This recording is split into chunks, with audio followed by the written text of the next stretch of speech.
सरकारी तेल कंपनियों की जानिब से नई कीमतों के तयन के निज़ाम के निफाज के बाद मंगल को एविएशन टर्बाइन फ्यूल एटीएफ की कीमतों में तकरीबन 10% इजाफा कर दिया गया।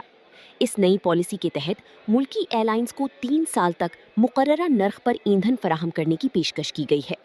इस इकदाम का मकसद एयरलाइंस और मुसाफिरों को आलमी मंडी में तेल की कीमतों में होने वाले शदीद उतार चढ़ाव के असरात से महफूज रखना है। सनती ज़राए के मुताबिक मुल्की एयरलाइंस के लिए जेट फ्यूल की कीमत 104.927 रुपये फी लीटर से बढ़ाकर 115 रुपये फी लीटर कर दी गई है।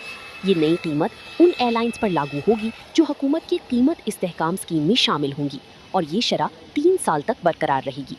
जो एयरलाइंस इस स्कीम में शामिल नहीं होंगी उन्हें मार्केट से मुंसलिक नरखों पर ईंधन खरीदना होगा, जो इस वक्त तकरीबन 142 रुपये फी लीटर है, यानी वही शरह जो बैनुल अक़वामी एयरलाइंस अदा करती हैं।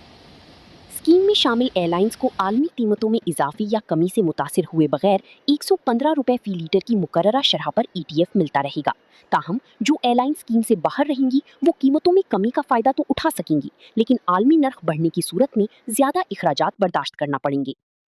ज़राए के मुताबिक ये स्कीम मुकम्मल तौर पर रज़ाकाराना है और एयरलाइंस खुद फैसला करेंगी कि वो इसमें शामिल होना चाहती हैं या नहीं। इस मंसूबे के तहत शामिल होने वाली एयरलाइंस को 86.32 रुपये फी लीटर की मुकर्ररा फ्री ऑन बोर्ड एफओबी बुनियादी कीमत के अलावा हवाई अड्डों के चार्जेस, तेल कंपनियों का मार्जिन और काबिल इतलाक टैक्स अदा करना होंगी। इसके नतीजे में दिल्ली में मौसर फरोख्ती कीमत 115 रुपये फी लीटर, मुंबई में 114.5 रुपये और चेन्नई में 139 रुपये फी लीटर होगी। हुकूमत ने फरवरी के आखिर में मगरबी एशिया में कशीदगी के बायस आलमी ईंधन की कीमतों में इजाफे के बावजूद 2 माह से जायद अरसे तक एटीएफ की कीमतों में कोई तब्दीली नहीं की थी।